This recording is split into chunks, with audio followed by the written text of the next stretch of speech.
함께 보셔야 할 말씀은 신약성경 마태복음 7장입니다.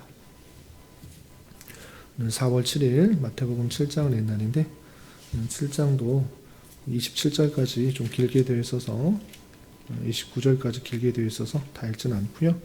1절부터 14절까지 말씀을 함께 봉독하겠습니다.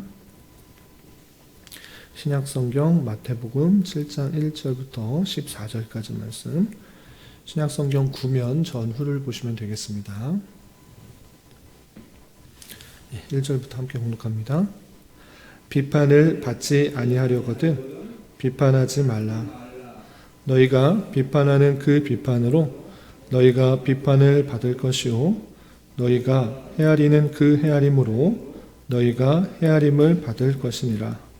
어찌하여 형제의 눈 속에 있는 티는 보고 내 눈 속에 있는 들보는 깨닫지 못하느냐. 보라, 내 눈 속에 들보가 있는데 어찌하여 형제에게 말하기를 나로 내 눈 속에 있는 티를 빼게 하라 하겠느냐. 외식하는 자여, 먼저 내 눈 속에 들보를 빼어라.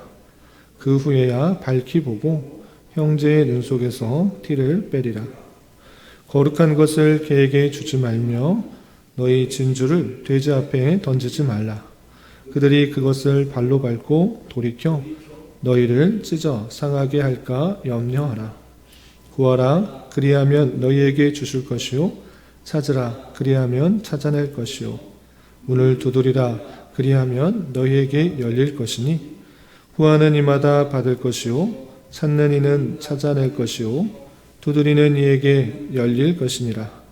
너희 중에 누가 아들이 떡을 달라 하는데 돌을 주며 생선을 달라 하는데 뱀을 줄 사람이 있겠느냐.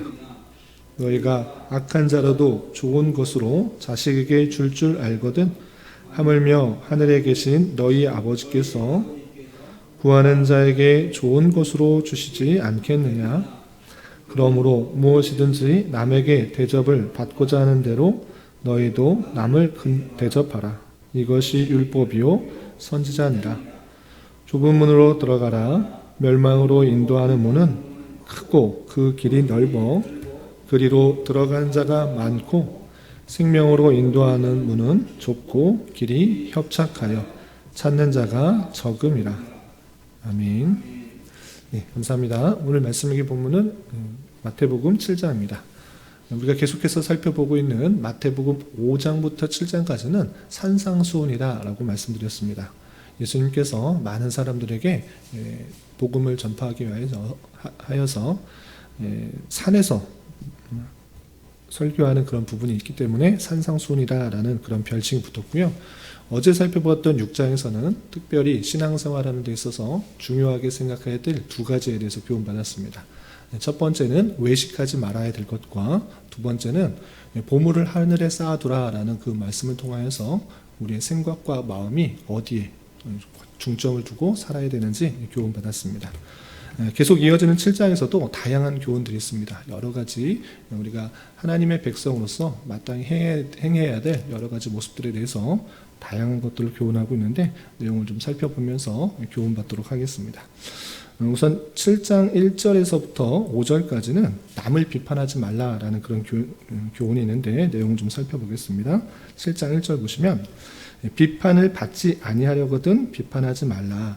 너희가 비판하는 그 비판으로 너희가 비판을 받을 것이요 너희가 헤아리는 그 헤아림으로 너희가 헤아림을 받을 것이니라 라고 하면서 내가 비판을 받지 않기 위해서는 마땅히 상대방을 비판하지 않는 것이 중요하다라고 표현하고 있는데 이 말씀의 깊은 뜻은 내가 비판받지 않기 위해서 남을 비판하지 말라라는 것이 아니라 인생에게 있어서 마땅히 죄악들이 있기 때문에 내 안에 있는 죄악을 먼저 살펴야 될 것이지 내 안에 있는 죄악을 먼저 살피지 못하고 남에게 있는 죄악과 흉과 허물 이것을 너무 비판하는데 신경 쓰지 말라라고 하는 것입니다. 그래서 비유로서 이렇게 표현하고 있는 것입니다. 3절 4절 보시면 어찌하여 형제의 눈 속에 있는 티는 보고 내 눈 속에 있는 들보는 깨닫지 못하느냐. 보라, 내 눈 속에 들보가 있는데 어찌하여 형제에게 말하기를 나로 내 눈 속에 있는 티를 빼게 하라 하겠느냐라고 표현하고 있습니다. 내 눈에 있는 것이 훨씬 더 큰데 상대에게 눈에 있는 아주 작은 그것을 보고 빼라 이렇게 말하기 전에 내 눈 속에 있는 것 더 큰 그 잘못된 것을 살필 수 있는 자가 되어야 된다라고 표현하고 있는 것입니다. 특별히 우리가 하나님의 말씀을 배우고 여러 가지 명령들을 배우고 성경적인 지식들이 많을 때 쉽게 범할 수 있는 잘못 중에 하나가 무엇인가라고 할 때 남을 비판하고 판단하고 정죄하는 그런 경우가 있는 것입니다. 그러할 때 율법이 주어진 이유가 무엇인가를 우리는 잘 생각해야 되는 것입니다. 그 율법을 가지고 남을 판단하고 정죄하라고 그것을 주신 것인가? 그렇지 않고 그 율법을 통해서 내가 어떻게 살아야 되는지를 먼저 생각해야 된다는 것입니다. 그래서 그 율법들을 나에게 적용해야 되지 상대방이 잘 지켰는지 안 지켰는지 저 사람은 왜 저렇게 신앙을 저렇게 하고 있는지 그것을 판단과 정죄하는 도구로 사용해서는 안 된다는 것입니다. 그래서 우리는 심판자 또는 판단하는 정죄하는 자로서의 역할이 있는 것이 아니라 그 율법들 하나님의 말씀을 가지고 먼저 나에게 적용하여서 내가 그것을 힘써 지키기 위해서 더욱더 노력해야 되는 그 모습들이 있어야 된다는 것입니다. 그래서 비판을 하기 전에 상대방이 말씀대로 잘 지키고 또 그것을 잘 수행하나 이런 것들을 하기 전에 내가 정말 하나님의 말씀대로 순종하고 있는지를 먼저 더욱더 신경 써야 된다 이렇게 표현하고 있는 것입니다. 그래서 5절에서 보시면 외식하는 자여 먼저 내 눈 속에서 들보를 빼어라. 그 후에야 밝히 보고 형제의 눈 속에서 티를 빼리라 라고 하면서 먼저 내 자신에 있는 죄악들, 더러움들, 허물들을 먼저 살피는 것이 중요하다라는 것들을 교훈하고 있습니다. 그리고 조금 건너뛰어서 7절부터 11절에서는 또 기도에 관한 이런 교훈이 나옵니다. 기도에 나오는 교훈인데 어떤 표현들이 있는지 좀 내용을 보겠습니다. 7절 구하라 그리하면 너희에게 주실 것이요 찾으라 그리하면 찾아낼 것이요 문을 두드리라 그리하면 너희에게 열릴 것이니 구하는 이마다 받을 것이요 찾는 이는 찾아낼 것이요 두드리는 이에게는 열릴 것이니라 라고 표현하고 있습니다. 기도의 한 부분입니다. 구하고 찾고 그러면 두드리면 열릴 것이다. 너희들이 그렇게 구하지 않으니까 얻을 수가 없다. 이렇게 표현하고 있는 것입니다. 그래서 이 말을 가지고 내가 원하는 것 무엇이든지 하나님께 구하고 찾고 두드리면 얻을 수 있는 것이 아닌가 이렇게 생각할 수 있는데 우리가 성경을 읽을 때 늘 한 부분만 내가 원하는 부분만을 떼어서 읽는 것이 아니라 전체 성경에서 무슨 말씀을 하고 있는지를 함께 이해하는 것이 중요하다 이렇게 생각할 수가 있는 것입니다. 우리가 어제 살펴보았던 6장에서 분명히 기도에 대한 다양한 교훈들 중에서 어떤 표현들이 있었느냐. 외식하면서 기도하지 마라. 길거리에서 회당에서 많은 사람들이 보는 데서 그렇게 기도하는 것이 아니라 은밀한 중에 계시는 그 하나님께 골방에서 나가서 기도하라 라는 표현도 있었고 너희가 구하기 전에 너희가 필요할 것을 다 아신다 이렇게 표현하고 있고 들에 핀 백합화 공중에 나는 새보다 너희들이 훨씬 더 귀중한 것 아니냐 그 모든 것들을 책임져 주시는 주님께서 너희 필요한 것들을 이미 아신다 그리고 가장 좋은 것들을 너희에게 주시지 않겠느냐라고 표현하고 있는 것입니다. 그럼에도 불구하고 구하고 찾고 두드리라 라고 표현했을 때는 무엇을 구해야 되는지를 잘 생각해야 될 것입니다. 그래서 11절에 이런 표현이 있는 것입니다. 11절에 너희가 악한 자라도 좋은 것을 자식에게 줄 알거든 하물며 하늘에 계신 너희 아버지께서 구하는 자에게 좋은 것으로 주시지 않겠느냐. 아들이 떡 달라고 할 때 돌을 주는 사람 없고 생선 달라 할 때 뱀을 주는 사람 없는 것처럼 아버지는 가장 좋은 것으로 주기 원한다. 그러니까 하물며 너희 아버지께서 하늘에 계신 너희 참된 아버지께서 구하는 자에게 좋은 것으로 주시지 않겠느냐라고 표현하고 있습니다. 그렇다면 여기서 좋은 것이 무엇인지를 잘 생각해야 되는 것입니다. 좋은 것, 재물, 명예, 부, 생명, 장수하는 것 이렇게 이 땅에 있는 어떤 것이 좋은 것인가 라고 할 때 이것은 다른 것이 아니라 성령 하나님이다 라는 것입니다. 왜 그렇게 말할 수 있느냐 제가 그냥 지어서 말씀드린 것이 아니라 이 부분에 대해서 똑같이 공간 복음인 누가복음 11장 9절부터 13절까지 똑같이 표현하고 있는 것입니다. 거기에서는 이 좋은 것을 성령으로 표현하고 있는 것을 볼 수 있습니다. 구하는 자에게 성령으로 주시지 않겠느냐라고 표현하고 있는 것입니다. 그러니까 이 문맥 속에서 내 욕심과 내 정욕에 따라서 아무 것이나 구하고 찾고 두드리면 하나님께서 좋은 것으로, 가장 좋은 것으로 채워주시겠다, 이것을 말하는 본문이 아니라 하나님의 제자로서 또 하나님의 백성으로서 가장 좋은 것이 무엇인지를 밝혀주고 있는 것입니다. 그러니 너희가 먹을 것, 입을 것, 이런 것으로 염려하며 찾고 구하는 것이 아니라 그 모든 것들은 하나님께서 가장 적절한 때에 채워주실 줄 알고 너희에게 가장 좋은 것, 성령, 그 성령께서 너희들과 함께 하는 것이 가장 중요하기 때문에 성령을 찾고 구하고 두드려라. 너희 힘으로, 너의 능력으로 살아가는 건 안 된다. 너의 죄성들이 너무나 많기 때문에 내 정욕으로, 내 욕심을 따라서 살아가기 쉽고 난을 판단하고 정죄하기 쉬우니 그런 모습 가운데 살아가는 것이 아니라 성령님을 구하고 찾고 또 바라는 가운데 성령 하나님께서 주장하시는 대로 그 뜻을 수행하며 또 일과 또 시간들을 잘 처리할 수 있는, 지혜롭게 처리할 수 있는 그 모습들을 가지라, 이렇게 교훈하는 말씀으로 되어야 될 것입니다. 그리고 좀 건너뛰어서 13절, 14절에는 이런 표현도 있습니다. 13절, 14절. 산상수훈은 매 구절이 또 유명하고 또 한 구절 한 구절 다 외워야 되는 또 교훈이 되는 말씀이지만 다 일일이 다 살펴볼 수가 없으니까 좀 건너뛰어서 살펴보도록 하겠습니다. 13절, 14절 보시면 좁은 문으로 들어가라. 멸망으로 인도하는 문은 크고 그 길이 넓어 그리로 들어가는 자가 많고 생명으로 인도하는 문은 좁고 길이 협착하여 찾는 자가 적음이라 라고 표현하고 있습니다. 그리스도인으로서 예수 그리스도를 쫓는 제자로서 하나님의 백성으로서 우리가 가야 될 길이 무엇인가를 늘 생각해야 되는 것입니다. 우리가 편하고 또 사람들이 많은 찾는 그런 길을 가는 것인가, 그렇지 않음을 분명히 밝혀주고 있는 것입니다. 참된 생명으로 인도하는 문은 좁고 그 길이 협착하여서 찾는 자가 적다라고 표현하고 있습니다. 많은 사람들이, 이 세상의 많은 사람들이 자신의 유익과 만족과 평안과 부와 안락을 위해서 살아가는 그런 사람이지만 그런 사람들에게는 참된 생명이 없다. 우리가 가는 길은 사람들이 비웃고 조롱하고 또 무시하는 길일 수 있으나 그 길이 아주 좁지만 또 힘들고 어려운 길이지만 참된 하나님께서 가는 백성은 그 길로 인도하신다라는 것, 사실들을 잊지 말아야 될 것입니다. 그래서 우리가 이 땅에서 사는 삶, 평안하고 안락하고 즐거운 삶만 기대할 수 있으나 그런 기대는 성경의 말씀과 완전히 똑같지 않다라는 사실들을 잊지 말아야 될 것입니다. 우리가 가는 길이 비록 어렵고 힘들고 또 낭만과 좌절되는 현실이 있을지라도 그 길이 참된 길이고 그 길을 통해서 하나님께서 택하신 백성들을 걸러낼 뿐만 아니라 또 택하신 백성들을 더욱더 하나님의 백성답게 훈련시키고 연단시키는 과정이라는 사실들을 잊지 말고 담대하게 그 길을 힘써 나아가야 될 것입니다. 또 15절부터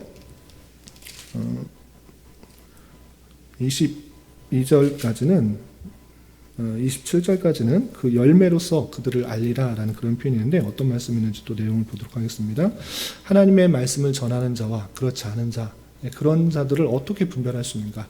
참 선지자와 거짓 선지자 어떻게 분별할 수 있는가? 또 참 성도와 그렇지 않은 성도를 어떻게 구별할 수 있는가? 열매를 통해서 확인할 수 있다라는 것들을 이렇게 밝혀주고 있는 것입니다. 15절 이하 보시면 거짓 선지자들을 삼가라. 양의 옷을 입고 너에게 나아오나 속에는 노략질하는 일이라.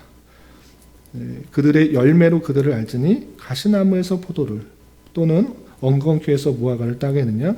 이와 같이 좋은 나무마다 아름다운 열매를 맺고 못된 나무가 나쁜 열매를 맺나니 좋은 나무가 나쁜 열매를 맺을 수 없고 못된 나무가 아름다운 열매를 맺을 수 없느니라. 아름다운 열매를 맺지 아니하는 나무마다 찍혀 불에 던져지느니라. 이러므로 그들의 열매로 그들을 알리라 라고 표현하고 있습니다. 거짓 선지자, 참 선지자 어떻게 할 수 있느냐라고 할 때 그의 입에 말하는 것을 통해서는 쉽게 구별할 수 없다라는 것입니다. 거짓 선지자도 말만 그럴듯하게 충분히 할 수 있다라는 것입니다. 그런데 그것이 참된 선지자인가 거짓 선지자인가를 구별하기 위해서는 열매를 맺는 것을 통해서 알 수 있다는 것입니다. 나타나는 사역의 결과 또는 자신의 나타나는 신앙의 열매들, 신앙 성품의 그 모습들을 보면서 참으로 하나님을 믿고 있는가, 하나님의 영광을 돌리기 위해 사역을 하고 있는가, 그렇지 않은가를 잘 살펴봐야 될 것입니다.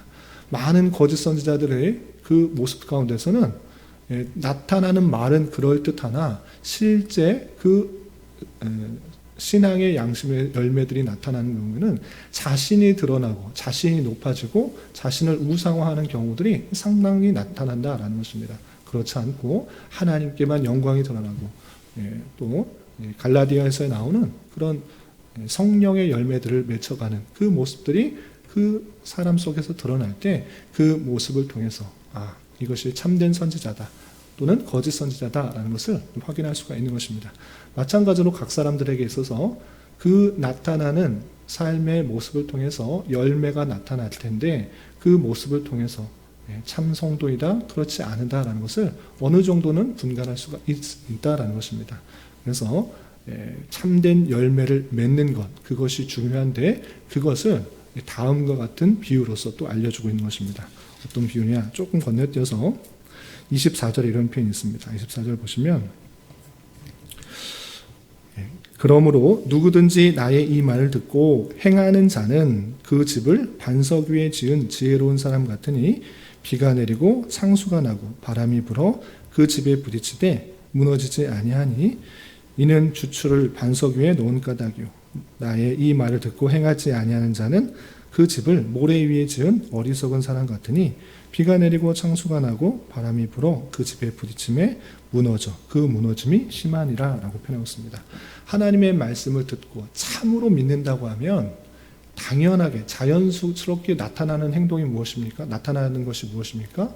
행동으로 이어진다는 것입니다. 그것이 정말 믿어진다고 하면 그 행동으로 자연스럽게 이어지게 되어 있다는 것입니다. 그래서 말씀을 듣고 선지자나 어떤 성도들이 그 말씀에 대해서 진정으로 반응을 한다고 하면 그것이 참된 믿음이라고 하면 자연적으로 행동으로 이어지기 때문에 행하는 자가 참된 반석 위에 세워진 집 같아서 무너지지 않는 참된 믿음의 모습들을 보이게 된다라고 표현하고 있는 것입니다.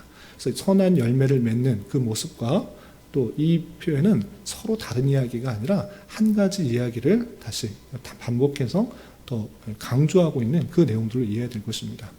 우리가 밖에 비가 온다라고 생각이 된다고 하면 그것이 참다고 믿어진다고 하면 자연스럽게 우비를 입거나 우산을 쓰거나 그 행동으로 이어지게 되어 있는 것입니다. 마찬가지로 천국이 있다. 우리가 예수님을 믿음으로 구원을 받았다. 새로운 생명을 얻었다. 거듭났다라는 그런 이야기를 들었을 때 자연적으로 따라오게 되는 반응이 있어야 된다는 것입니다.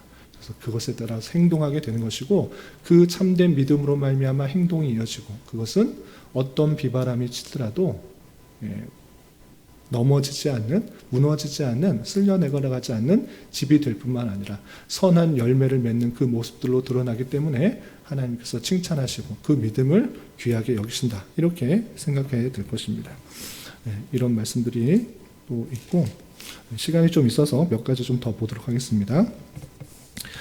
좀 어려운 표현들을 제가 시간 관계상 좀 넘어뛰었는데 제가 시간이 좀 되어서 건너뛴 부분을 좀 살펴보겠습니다. 6절에는 이런 표현이 있습니다. 중간중간에 좀 어려운 표현들이 있는데 6절에 이런 표현이 있습니다. 6절 보면 거룩한 것을 개해주지 말며 너희 진주를 돼지 앞에 던지지 말라. 그들이 그것을 발로 밟고 돌이켜 너희를 찢어 상하게 할까 염려하니라 라고 표현했습니다. 거룩한 것을 개해주지 말라. 진주를 돼지 앞에 던지지 말라. 비슷한 표현입니다. 돼지는 진주가 필요 없기 때문에 그것을 줄 필요가 없는 것입니다. 돼지에게는 그냥 맛있는 밥 같은 것을 주면 좋아하는데 진주를 줘봐라. 아주 값비싼 것을 줘봐라. 보석을 줘봐라. 그것이 귀한 줄을 알지 못하니까 그것이 왜 나한테 이것을 주냐 하고 그것을 밟고 오히려 밥을 주지 않는 그 주인에게 상하게 한다. 이것을 왜 말하는 것입니까? 거룩한 것은 개에게 줄 필요가 없다. 참된 복음을 갖고 있는 사람에게는 그렇게 택함을 받지 않은 사람들, 전혀 반응하지 않는 사두개인과 바리새인, 특별히 그들이 자신이 자기가 하나님의 백성이라고 생각하면서 예수 그리스도를 알아보지 못하고 예수 그리스도를 핍박하기 때문에 개와 돼지로 비유하면서 그에게 복음을 전해봤자 하나님의 택하신 백성들이 아니기 때문에 그것을 받아들이지 않고 오히려 예수를 죽이듯이 또 믿는 사람 제자들을 핍박하는 것처럼 그렇게 될 것을 이렇게 예언하고 있는 그 모습을 볼 수 있습니다. 또 어떤 표현들이 있는가? 21절에는 이런 표현이 있습니다. 좀 건너뛰었는데 21절에는 또 특이한 표현들이 있습니다. 21절 나더러 주여 주여 하는 자마다 다 천국에 들어갈 것이요 아니요 다만 하늘에 계신 내 아버지의 뜻대로 행하는 자라야 들어가리라. 그날에 많은 사람이 나더러 이르되 주여 주여 우리가 주의 이름으로 선지자 노릇하며 주의 이름으로 귀신을 쫓아내며 주의 이름으로 많은 권능을 행하지 아니하였나이까 하리니 그때 내가 그들에게 밝히 말하되 내가 너희를 도무지 알지 못하니 불법을 행하는 자들아 내게서 떠나가라 하리라 라고 표현하고 있습니다. 여기서 그때라는 것은 최후의 날일 것입니다. 최후의 날 때 하나님의 심판이 있는데 많은 사람들이 어떻게 주님께 말할 것이냐? 내가 주여 주여라고 외쳤습니다. 내가 주님을 이름을 불렀습니다. 그리고 선지자 노릇을 했습니다. 하나님의 말씀을 전파했습니다. 또 주님의 이름을 불러가며 귀신을 쫓아내기도 하고 많은 권능을 행했습니다. 라고 말했습니다. 그러나 그들을 어떻게 했는가? 내가 너희를 도무지 알지 못한다. 내게서 떠나가라. 불법을 행하는 자야 내게서 떠나가라. 이렇게 표현하고 있는 것입니다. 이 말씀을 통해서 주의 이름을 부르는 자가 항상 구원을 받는가? 또 주님의 이름을 전파하는 선지자가 항상 구원받는가? 또 주님의 이름을 불러가며 귀신을 내쫓고 많은 권능을 행했다고 해서 선택을 받은 자인가? 아닐 수도 있다라는 것을 생각해 봐야 될 것입니다. 하나님께서 그들을 택함을 받지 않은 자를 통해서도 충분히 역사하실 수 있다는 것들을 보여주는 것이고 참된 구원자는 하나님께서 택하여 주셔서 실제로 그것이 믿음이 되어서 많은 열매를 내고 또 하나님의 뜻대로 행하는 그런 모습들이 있어야 될 것이지 단순히 눈에 보이는 주여 주여라고 이름을 불렀다고 해서 또 하나님의 말씀을 선포하는 선지자의 역할을 했다고 해서 또 귀신을 쫓아내고 많은 능력을 행했다고 해서 택함을 받은 것이 아닐 수도 있다라는 사실들을 늘 생각해 봐야 될 것입니다. 그래서 눈에 보이는 어떠한 것들로 사람들을 택함을 받았다, 또 택함을 받지 않았다. 이렇게 전혀 우리는 판단할 수가 없는 것이고 아까 말씀드린 것처럼 그가 삶의 열매를 또 신앙의 열매를 맺어가는 그 모습을 통해서 또 하나님께서 주신 그 말씀들을 남에게 적용시키는 것이 아니라 나에게 적용시켜서 나의 죄악들, 나의 죄성들을 더욱더 안타까워하며 회개하고 자복하고 주님의 은혜만을 간구하는 자, 그리고 그 말씀대로 내 삶을 살아가면서 행하면서 남에게 행하라고 하는 것이 아니라 내가 그 뜻대로 살아가기를 더욱더 힘쓰면서 온전한 집을 지어가는 것을 통해서 하나님의 백성이요 하나님의 자녀가 드러난다, 이렇게 표현하고 있는 것입니다. 사람의 생각과 사람의 지혜와는 훨씬 차원이 다른 예수 그리스도의 천상 복음, 천상 교훈을 우리는 살펴볼 수가 있었던 것입니다. 그 내용들을 하나하나 새기면서 하나님께서 원하시는 그 백성들의 모습들을 잘 기억하며 주님께서 주신 그 말씀들을 잘 듣고 배워서 내 자신에게 잘 적용하고 또 그 말씀들을 행하여서 신앙의 좋은 열매를 맺을 수 있는 또 성령의 귀한 열매를 맺어갈 수 있는 저와 여러분이 되시기를 주님의 이름으로 부탁을 드립니다. 기도하겠습니다. 하나님 아버지 감사합니다. 오늘 말씀을 통해서 상대방을 함부로 비판하지 말 것과 또 성령을 구할 것과 말씀을 듣고 행하는 것의 중요성에 대해서 살펴보았습니다. 이런 말씀을 대하는 자로서 상대방을 비판하기 전에 내 자신을 먼저 살펴볼 수 있는 자세를 가지게 하여 주시고 날마다 성령의 충만함을 가지고 살아가게 하여 주시며 쉽고 편한 길이 아니라 힘들고 어려울지라도 진리의 길을 쫓는 자가 되게 하여 주시고 주님의 말씀을 듣고 머리만 커지는 것이 아니라 실제 나의 삶으로 실천하며 온전히 행할 수 있는 자 되게 하여 주시옵소서. 주님, 사울은 고난과 부활의 달로 보내고 있습니다.